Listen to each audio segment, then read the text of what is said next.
Good morning, and thank you for joining the call today to learn more about the Texas Capital Bank Community Foundation, the Honors Awards, and our Community Impact Grants program. While the Honors Awards are new and part of the launch of the foundation, our commitment to investing in community is not. Giving back has always been a part of our bank's DNA and is evident in all that we do through our charitable giving, as well as through the engagement of our colleagues across the Texas markets who so generously gives of their time and their talent and their resources to help support our working community. We know that the real community transformation begins with intentionality and purpose. And at Texas Capital Bank, we are committed to helping build and transform all of our communities, including underserved and under-resourced communities, in real, measurable, and impactful ways. The purpose of our Community Impact Program is to remove barriers that stand in the way of communities becoming healthy, resilient, and prosperous. We do this under the three pillars known as Live, Learn, and Lift. Under our Live pillar, we partner with organizations that are addressing the most basic needs fundamental to a quality of life. The most basic, having a place to call home. TCB supports organizations providing affordable housing solutions, as well as organizations providing access to nutritious food and quality health care that are often void in underserved communities. Under our Learn pillar, we also know that if we're going to help break the cycle of poverty, it starts with a quality education, regardless of where you live. So supporting nonprofit partners that partner with schools, after-school programs, STEM programs, these are all core to what we do and what we support. Under our Lift pillar, we recognize that situations and circumstances in life can result in setbacks, where supportive services are needed to help lift people from where they are to where they want to be. We partner with organizations that provide transitional supportive housing, as well as organizations providing technical assistance for small, minority, women-owned business enterprises to help these businesses to grow, as well as supportive services for veterans and disaster relief. We are so excited to announce the new formation of the Texas Capital Bank Foundation, Growing Greatness. Growing Greatness is not just our tagline, it is our bank statement. By investing in organizations that are working in communities we serve, we believe we can inspire hope and create lasting change. As part of the launch of our foundation, we are opening a new grant program, the TCBF Honors Awards, under our Live, Learn, Lift pillar, and a new award, Star Awards, which to recognize organizations who are doing outstanding work in fulfilling the mission under the TCBF Honors. Under our Live, Learn, and Lift, each of these awards will be $50,000. The Star Award, which stands for Supporting Our Troops, Active and Remembered, will be $100,000. These awards are in addition to our Community Impact Grants, which you'll be hearing about more later, that will open up in March. I'd like to introduce you to our Texas Capital Bank Foundation team, who will be presenting today to walk you through the process of our application and the documentation requirement. We have first that will be speaking will be Michelle George, who is the Vice President, Senior Grants Officer, David Lopez, Senior Vice President and Grant Officer, and Terrence Anibaba, who is our Grants Administrator. Now, to hear more about the awards, I turn it over to Michelle George, Community Relations Manager for the bank and Senior Grants Officer of the Foundation. So thank you all for joining us for our new foundation launch, and I'm here to talk more about our pillars and our grant programs. These are three pillars: Live, Learn, and Lift, and under these pillars we operate two grant programs. The Honors Program, like Effie discussed a moment ago, and also our Community Impact Grants. Foundation grants are awarded to nonprofits who provide direct services to low and moderate income communities within the bank's market areas in Dallas, Fort Worth, Austin, Houston, and San Antonio. Next slide, please. To talk a little bit more in detail about the Honors Award, We chose to narrow our focus within these pillars for our TCBF Honors Awards. And while we recognize the many and layered needs of the communities we serve, we wanted to focus our honors programs on nonprofits that are already making a huge difference in some of the specific crises areas in Texas. We do expect these granular focus areas to change every year based on the data we use in our annual market assessments. We use several data sources, including Commit, Children at Risk, the Census, VA, Texas Homeless Network, and more. And we thank those nonprofit partners for providing such robust data that helps us really inform our grant making procedures. So under LIVE, our Honors Award will go to one nonprofit who is providing access to healthcare for underserved communities. We do that this year because Texas has the highest rate of uninsured people in the nation, and over 1 million people below the poverty line don't qualify for Medicaid in Texas. So we wanted to direct this first LIVE award toward a nonprofit who is doing just that and solving that issue for so many Texans in need. Under Learn this year, we are giving a $50,000 award to one nonprofit serving in early childhood education. There are nearly 2 million children under 5 in Texas, and there's 40% more demand for subsidized seats in pre-Ks than we have them available. We also have learned that students are 4 times more likely to drop out of high school if they aren't reading on grade level by 3rd grade. And so early childhood education is really, really key in that formula to help our students succeed in Texas. Under LIFT, that award, the $50,000 award, is going toward transitional housing and wraparound services. Texas has the 4th largest homeless population out of every state in the nation. And we know that 90% of the chronically homeless who receive wraparound services don't return to homelessness. So that is why this year we're directing our LIFT Honors Award toward transitional housing and wraparound services. And under the STAR Award, we are giving $100,000 to a nonprofit who serves veterans and military families. Texas has the highest number of veterans out of any other state, and we are very proud to support them. Next slide, please. This slide details really our grant cycle for the Honors Award. Again, we do have 2 grant cycles. We'll discuss the community impact in just a moment with my colleague David. But for now, focusing on just the Honors Award timeline. Our grant submission portal is currently open on our website. We're going to provide a link to that in our last slide. And it's open until February 28th. So the link is posted currently, and we invite you to go ahead and start those applications for the Honors Award if you apply under those categories. After that, after the grant portal closes, we will narrow it down to 3 submissions per category, and we're going to host a pitch event at our offices in Dallas in March. Decisions will be announced in April at an event here in Dallas. So let's talk about the decisioning process. This is our first ever open call for grant submissions, and we are really, really excited to open this up. We anticipate getting a great response.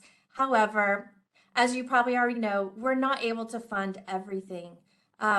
We do read and consider every grant request thoroughly. We have several different checks in the process where we are all reading and considering these grant submissions, and we thank you in advance for the work that you're going to do on those proposals.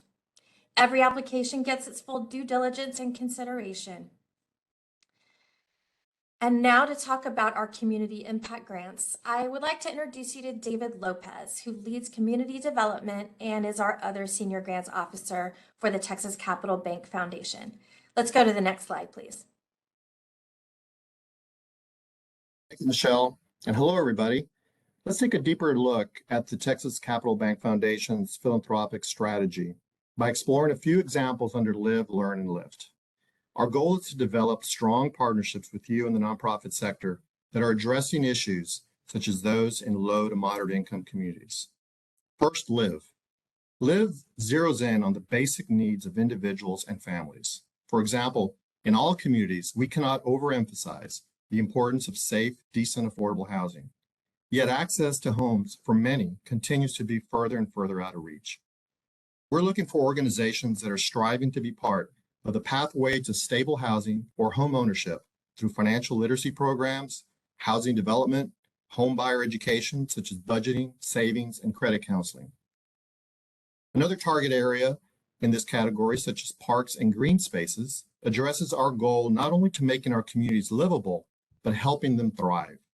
We're looking for organizations that are leading efforts in the preservation, creation, or restoration of open spaces, parks, community gardens, green belts, and other strategies that are helping advance health and wellness. Learn provides the ability to build a pathway to employment by supporting a wide range of target areas from early childhood education programs to career training. One target area will focus on career training and readiness, which we can all agree is a pathway to employment. Programs that target job preparation, training skills building, college access, ESL education and training, entrepreneurship opportunities, and job placement and retention will be key in this focus area. And lastly, LIFT. LIFT is our foundation's approach to help communities become more vibrant. We will be seeking partnerships with organizations that provide the support services ranging from economic development efforts to help revitalize and stabilize communities to small business technical assistance programs. For example, nothing plays a larger role in helping communities be vibrant than a healthy cornerstone of small businesses. Examples of partnerships would be those that provide technical assistance programs, programs that assist in small business creation and innovation, and supporting organizations that are assisting minority-owned small businesses. I hope this gives you a little bit more of an insight on the Texas Capital Bank Foundation's pillars of live, learn, and lift as you look for alignment within your organization and our foundation. Next slide, please. So let's walk through a different funding cycle. This funding cycle specifically is for our foundation's impact grants. Our foundation strategy is grounded on relationships. So your point of contact in each market are the community development officers. If you're interested in starting the grant process, I encourage you to send an email to our community relations email portal to get the conversation started.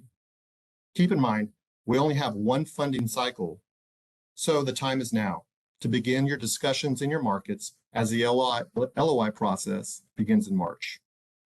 If your initial conversations with our team have alignment, you will be invited to complete the letter of intent or LOI. The LOI provides us with a short summary of your request. This way we can see if your project is a good fit to continue the conversation and receive the full grant application. From that point, you can see that the review, the approval, and the declination process with funding to be dispersed in early summer. Lastly, it's critical to document your program. And as we all know, if you don't document it, it doesn't exist. So impact, as you will be asked to complete an impact statement in the spring of 2024. Michelle will now walk you through the grant application questions. Michelle? Thank you, David. Let's go to the next slide, please. Thank you. Before I get started on our grant application questions, I would like to acknowledge that we have several great questions coming through in the chat, and we will be answering those questions in a Q&A portion a little bit later after we finish this presentation. So thank you for going ahead and putting those in there. We will get to those. If for any reason we are not able to get to your question, we do encourage you to send us an email, and that email address will be on our last slide. Going to our grant application questions, we wanted to give you all a really good idea of what we're looking for and what we're going to be asking. So please do keep this in mind as you are preparing to submit your grant application. First, we're going to ask for your mission, vision, and goals. We want to know who you are as a nonprofit, who you serve, what your values are, how you serve, who are your clients, who are your communities, what are you doing now, and what do you hope to do later? So we really want to see that full scope of just who you are before we even get into the details. We want to know about the community that you serve. We're very well acquainted with the low to moderate income communities in Texas, but we really want to know specifically what you're doing to fill a gap or to meet a need in that community, and who is your constituency. We want to know, how does this program impact the greatest needs of the community and this group of people? What problem does this program solve? How many people are in your program? And what kind of support do they get throughout this program? As you can see, we are very program focused because we do want to know what that tangible impact is for the people that we are coming together to serve. We also want to know, how do you want to grow this program and how do you measure success? Every nonprofit is going to measure success a little bit differently because every program is different, and we understand that. But we just want to know what your metrics are.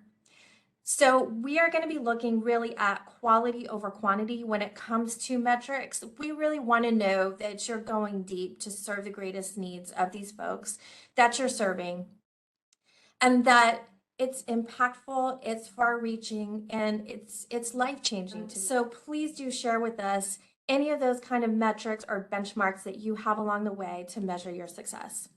We want to know your expected outcomes as well.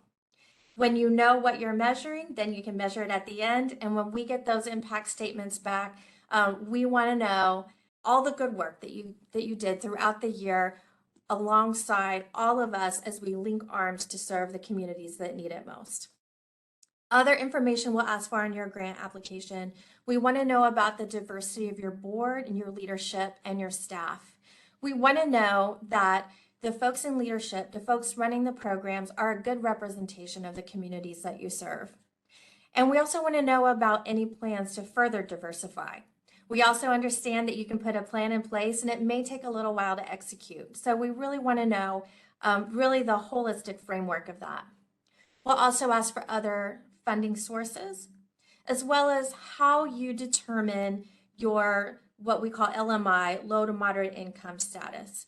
So that's going to be anything from your school lunch programs to any kind of metric that you would be able to prove up that the majority of folks in your program are in that low to moderate income category. We really want to see thorough and clear information so that we can really understand. We expect to get a lot of grant applications. And so what will set you apart as a nonprofit, as a program, is going to be that really thorough, deep dive, but also clear and concise. To talk more about that, I'd like to introduce David back to really talk about what makes a great grant application. So you all have what you need to complete a good grant application, but somehow you know that's not good enough. So how do you submit a great application? Writing a grant application can be challenging, and you must be accurate when describing your organization as you seek alignment with our foundation. You also need to make a convincing case for why your organization should receive funding. Making your application clear, concise, and compelling can give you an edge as you seek a partnership with our foundation. So make it clear. What exactly do you plan to do? How does your program connect with our foundation's objectives?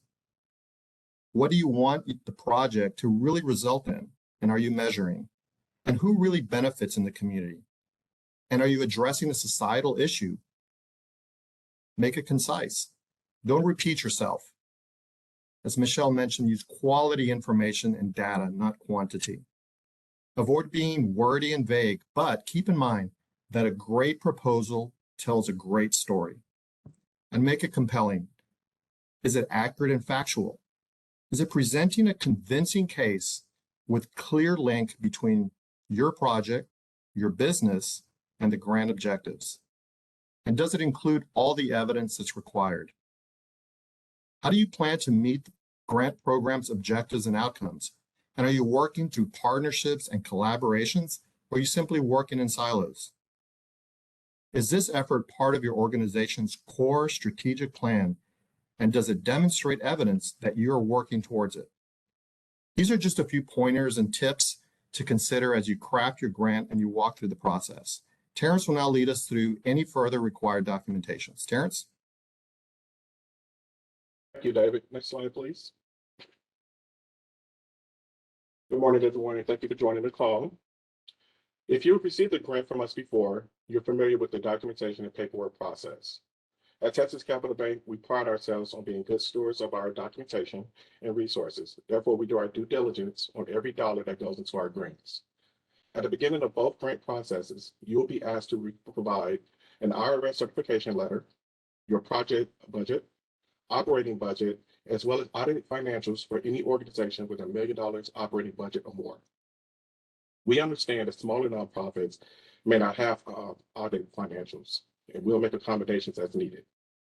All documentation is required upon submission of your grant application. If you have trouble with our technology, please reach out to our community relations email, and a member of our team will help you through the process. At the end of the grant year, we will require an impact statement. The impact statement will recap the significance of your program, as well as how the funds were allocated, the impact on your clients. Each grantee will receive access to the online portal to submit your impact statement.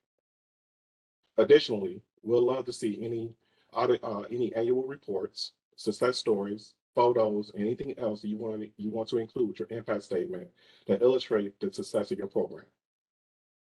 The impact statement also opens your eligibility up for a future grant in the future. Now returning to David to introduce us to our community development team.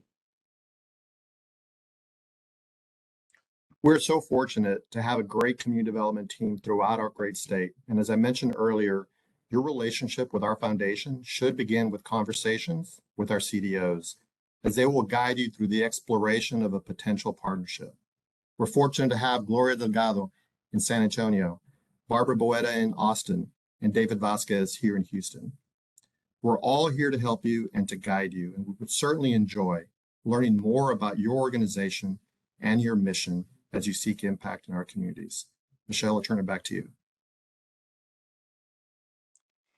Thank you, David, and thank you, team, for going through our grant process and our documentation. And now I'd like to turn it over to Effie for closing remarks, and then we will go to the chat. Thank you, Michelle, and thank everyone who has participated on this call today. We are hopefully that you received some insightful tools that have been very helpful with certainly the insight into our foundation, but certainly our process. And the whole team, I like to say that we're more than just writing the check, but we certainly support the organizations, and we're here as a family to help you to do the work that you're doing every day in the community. So we've got our barcode up that you can scan. Certainly the community relations website is available where we respond real time to any questions that may arise or that you may have throughout this process. With that, if we've got a few moments, Michelle, we can open it up for questions. Absolutely, thank you. We have several great questions in the Q&A chat box. If you'd like to add a question, go ahead and do so now, and I will go down those questions. I will try my best to get to every one of them. If I'm not able to get to your question, just know that we really do want to talk to you and we want to answer your question. So please do reach out to that email address, communityrelations@texascapitalbank.com, which you see within the Texas outline on our screen. Okay, the first question is, we have an early childhood education program for children with special needs. Does this qualify under LEARN? Well, I think that, when we look at the early education programs, we're certainly looking to those that are helping to serve low, moderate income.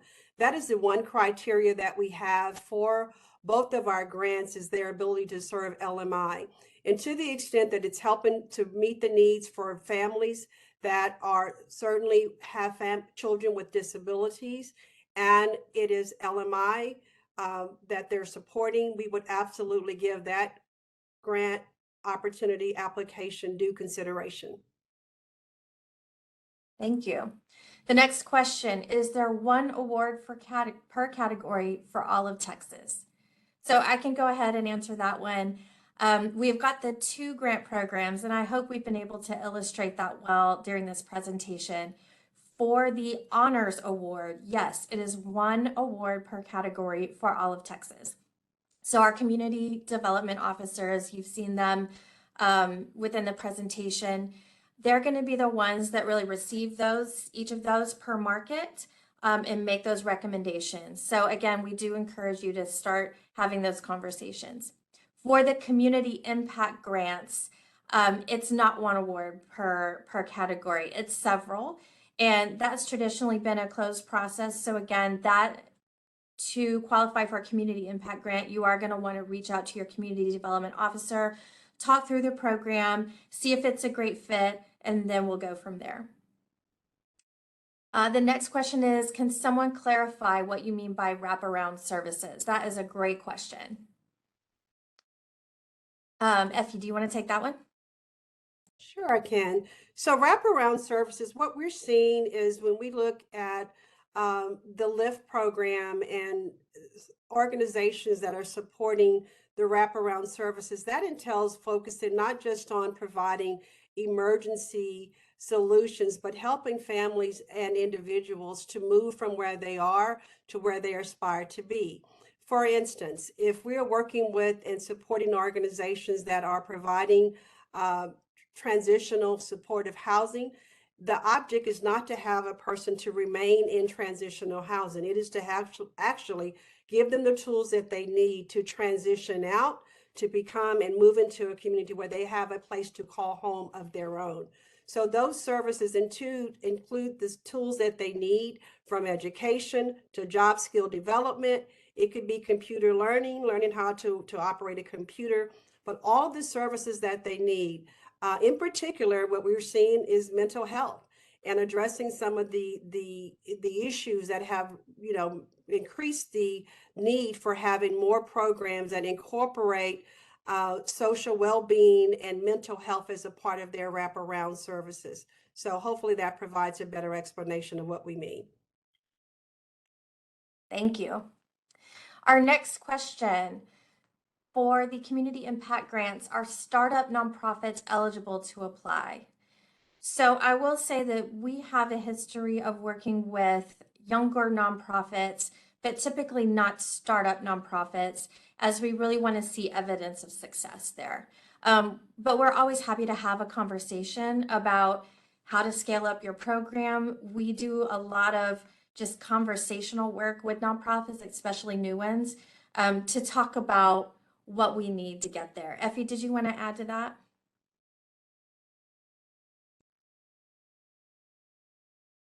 So I think you've covered it. I think, when we're looking at the grants, being able to look and see where there has already been impact and an opportunity to partner. One of the things I say that is unique about Texas Capital Bank that we've always prided ourselves on is not that we just write a check and we go away. We like to partner with the organization. So if they already have a presence in the community, they're working with some of the community partners, there is a collaboration.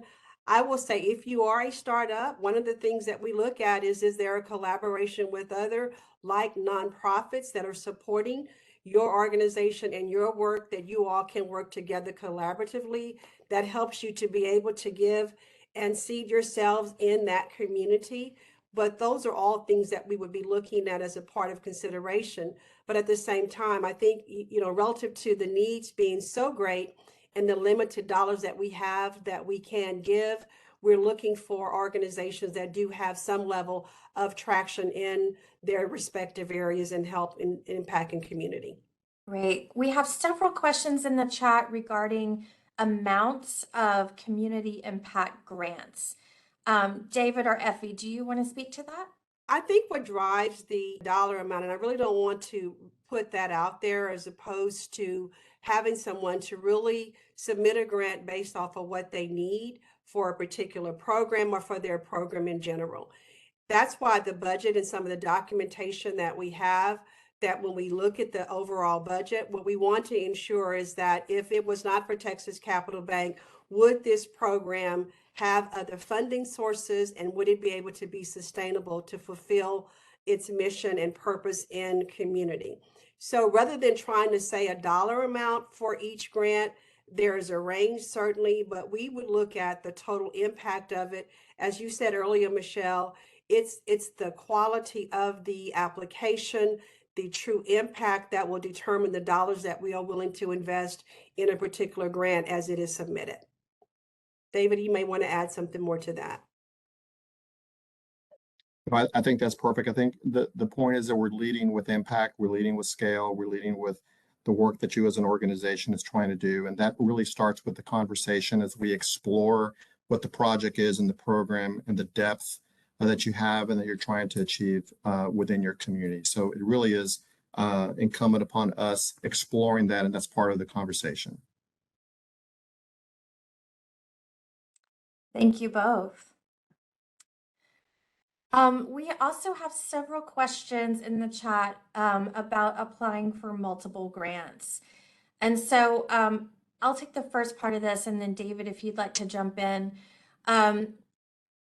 So the quick answer is yes, you can, but should you is really the question we need to be asking. So I would say the highest quality grant applications that we see are ones that are specific and measurable. And so we understand that many nonprofits do several things. You have several different programs or opportunities. If you're applying for that honors award, if I were you, I would probably limit it to one. Not saying that you are barred from entering into several, but just to get that quality over quantity, we want to make sure that we're going really, really deep with one thing. So as for the community impact side, now there is a functionality within our grant portal that you'll see when you apply for an honors award. As we get through that process of narrowing down the submissions, there will be some that we anticipate may not cross the threshold for the honors award, but may be a good candidate for a community impact grant.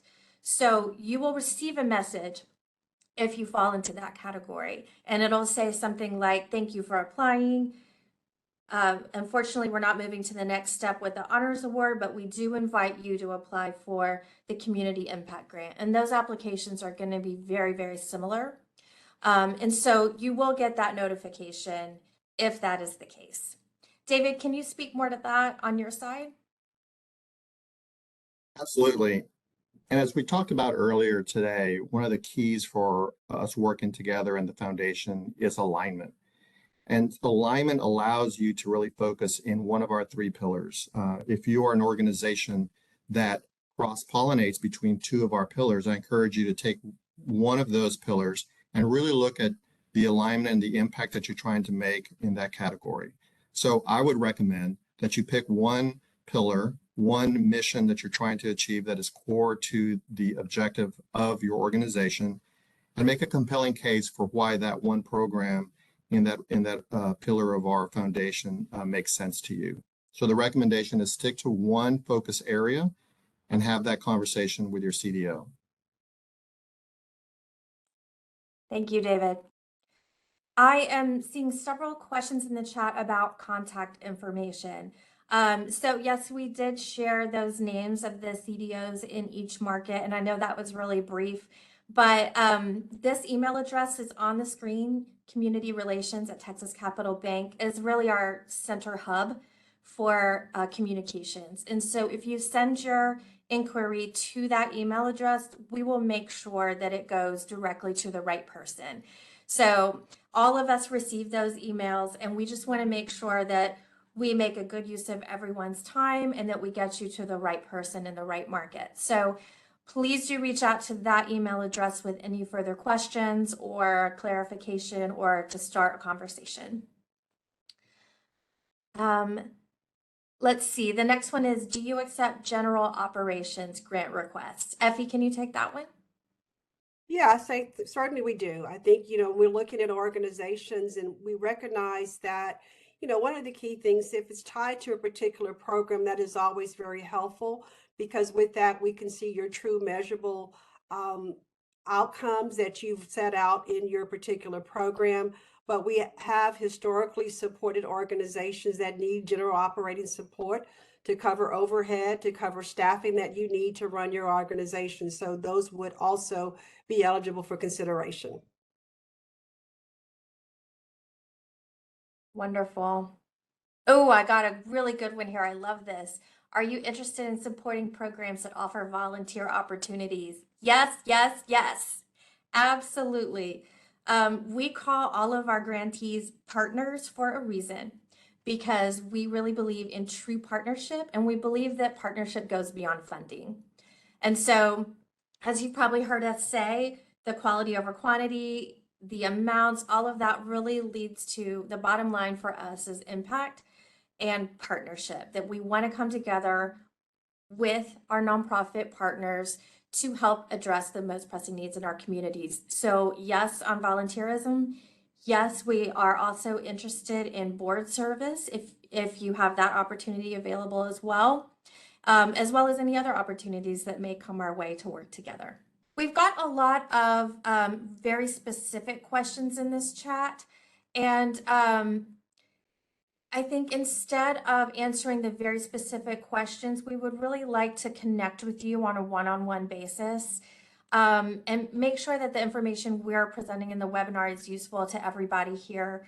And we're always happy to connect with you to talk through the details. So please do reach out to us at that email. We'll get some time on the calendar or we'll answer your questions that way. Can you explain the difference between funding areas of community reinvestment and the foundation? All right, good question. Effie, do you want to answer that? Well, I mean, at the end of the day, the community reinvestments is really about reinvesting in underserved communities. And our entire grant program, basically the honors awards, as well as the community impact grants, is focusing on low, moderate, underserved, under-resourced communities. So they tie hand in hand. We like to say, and it is always been our practice, that we don't do it based off of the regulation requirements of reinvesting in community. It's who we are as an organization. And we know that if we invest in the communities that we serve, we make our communities better. We're better as a company and we're better as employees when we come back into the office from having engaged and worked in community. So it is very much a tie between the two. However, it doesn't drive why we do what we do. Well said. Next, we have a couple of questions regarding funding for research. Effie, do you want to speak to that? Well, I think in terms of, our guidelines are very specific, and we recognize that there are so many causes that are out there that are great and certainly, deserve funding. Our focus has always been going back to what our mission is helping humans becoming healthy, resilient, and prosperous. What's worked for us in the past has been to really work with the organizations and fund programs and organizations that are there in the communities on the front lines, helping to address those areas under our philanthropic pillars of giving. So that would be primarily our focus of reinvestment. Part of our program right now, as of today, we have not funded any studies of particular issues of concern. There are other organizations where that is a part of their philanthropic giving. For Texas Capital Bank, we're definitely more aligned with programs that support the education, the health and well-being, and the lift under our philanthropic pillars is what we really invest in. Thank you, Effie. Do you like to support programs that have additional foundation support? David, do you want to take that? For sure. Absolutely. You cannot solve any of your societal issues by working through just one foundation and one grant. As a matter of fact, as part of our due diligence, when we have these conversations with you, we encourage depth in your funding. We encourage diversity in the way that you are working towards that societal issue, whether it's through collaborations and partnerships with other NGOs, working with public-private partnership, and certainly looking at your budget and the way that your income for that particular project is being developed. So diversity is key. And certainly as a director of an organization, you know the importance of having a diverse portfolio of income. So we encourage you to have that diversity in your funding stream for your programs and not depending on specifically only one foundation. We have another great question that came in regarding populations and how we define that. And there were some specifics as to the kind of population you serve, your specific needs of your clients. David, can you share what we really think about when we talk about populations or clientele or communities? Yeah, absolutely. And as Effie mentioned earlier, our target focus area is looking at low to moderate income communities. So what that looks like in each market is going to look very different. The interpretation of where the need is in Austin versus Houston and Dallas are going to be different. And that's going to reflect our priorities that the CDOs have in those particular markets. So Live, Learn, and Lift may look a little different in each market, and we would anticipate that it does. So we encourage you to have, again, those conversations with the CDOs. They're the experts in those markets, and we know that they will find the best fit for the priority areas that are aligned with our foundation. But keep in mind that Live, Learn, and Lift may look different in Houston as it does in Austin. And folks, thank you all so much for all of your great questions. Thank you to all of our presenters today. If you have an additional question or some specifics that you'd like to ask about, please do reach out to that community relations at texascapitalbank.com on our screen. We're happy to answer your questions, and we are happy to direct you to the right person. Thank you for your attendance. Thank you for your questions. And with that, we are adjourned. Thanks, everyone.